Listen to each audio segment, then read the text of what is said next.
नमस्कार मित्रांनो, स्वागत आहे माझ्या नवीन एका ब्लॉगमध्ये. तर मी आज आलेलो आहे गगनगिरी गडाला. तर मी आज तुम्हाला गगनगिरी गड हा दाखवणार आहे या ब्लॉगमध्ये.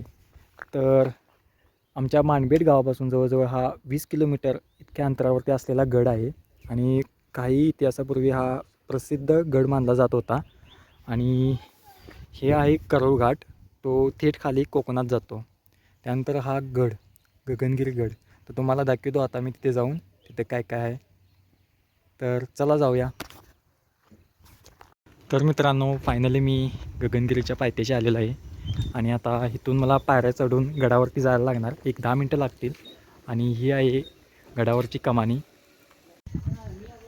त्यानंतर चालता चालता आमासनी हे माकड गावलं छानसं, ते काय खायला लागलं आहे. आंब्याची कोय खायला लागले, बापरे, बघायला लागले माझ्याकडे. तिथे एक वरती आहे त्याचा दोस्त, ते काय खांजायला लागले. ते नाही, ते पळाला आमासनी बघून, नाही यायला लागले आमासनी भेटायला. बापरे, बघायला लागले आमच्याकडे हाड.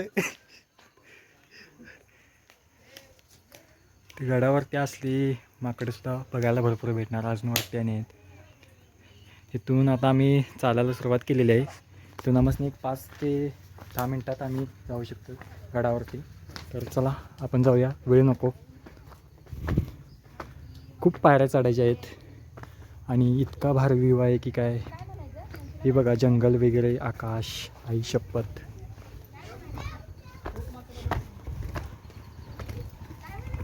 तर 5 ते 10 मिनटं प्रवास केल्यानंतर मी आलो आहे मेन दरवाजापाशी, जिथून गडाला सुरुवात होते. तर मित्रांनो, हा आहे गगनगिरी गड. आणि हे आहे गगनगिरी गडावरती काही मूर्त्या काढलेल्या.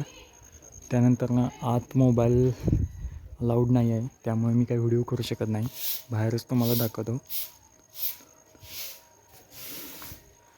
त्यानंतर इथं उंबराची एक झाड आहे आणि शंकराची मूर्ती एक. त्यानंतर वरती खूप काही बघण्याजोगं आहे. इथून एक तोफ जुन्या काळातली.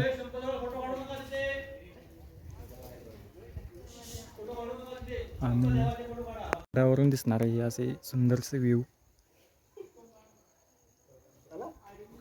त्यानंतर ह्या असणाऱ्या प्राचीन मूर्त्या ज्या बनलेल्या आहेत पहिल्या काळामध्ये, शंकर विष्णू यांची.